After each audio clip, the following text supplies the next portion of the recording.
Hi guys, welcome to Muprai Training Academy. So இன்னைக்கு தமிழ் தகுதி தேர்வில் நம்ம ஓசை 10ல யாரை பத்தி தெரிஞ்சுக்க போறோம்னு பாத்தீங்கன்னா ஔவையார் அவர்களை பத்தி தான் தெரிஞ்சுக்க போறோம். சோ புகழ்பெற்ற நூலான மூதுரை என்ற நூலின் ஆசிரியர் யாருன்னு பாத்தீங்கன்னா ஔவையார். நாட் ஒன்லி மூதுரையை மட்டும் எழுதியவர் இல்லை ஔவையார். ஆத்திச்சூடி எல்லாராலும் சிறு வயது பாட புத்தகத்திலேயே படிக்கப்பட்ட ஆத்திச்சூடி அறம் செய்ய விரும்பு அப்படின்னு படிக்கப்பட்ட ஆத்திச்சூடி எழுதியவரும் ஔவையார் தான்.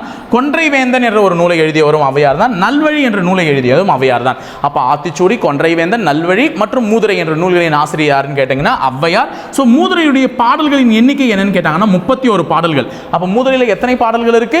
31 பாடல்கள் இருக்கு.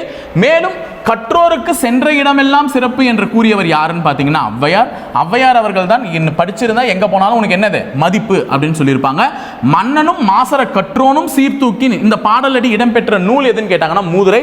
ஸோ மன்னரும் மாசற கற்றோனும் சீர்தூக்கின், அதனாலதான் எங்க போனாலும் கற்றோருக்கெல்லாம் சிறப்பு அப்படின்னு சொல்லிட்டு மாசற கற்றோனும் சென்ற இடமெல்லாம் சீர்தூக்கின் அப்படின்னு சொல்லியிருப்பாங்க. ஸோ கற்றோருக்கு சென்ற இடமெல்லாம் சிறப்பு என்றது ஔவையார். இந்த பாடலர்கள் இடம்பெற்ற நூல் மூதுரை. மூதுரை என்றால் மூத்தோர் கூறும் அறிவுரை என்று பெயர். மூதுரை என்றால் என்னது? மூத்தோர் கூறும் அறிவுரை. ஓகேங்களா? சோ இது ஞாபகம் வச்சுட்டு இதனுடைய சிறப்பு அறிவுரை கூறும் நூல்னு சொல்லியிருக்காங்க இந்த மூதுரையே. ஓகேங்களா? சோ இது மாதிரி நிறைய விஷயத்தை தெரிஞ்சுக்கிறதுக்கு எங்க சேனலை லைக் பண்ணிட்டு ஷேர் பண்ணிட்டு சப்ஸ்கிரைப் பண்ணிக்கோங்க இந்த வீடியோ. ஓகேங்களா? தேங்க்யூ.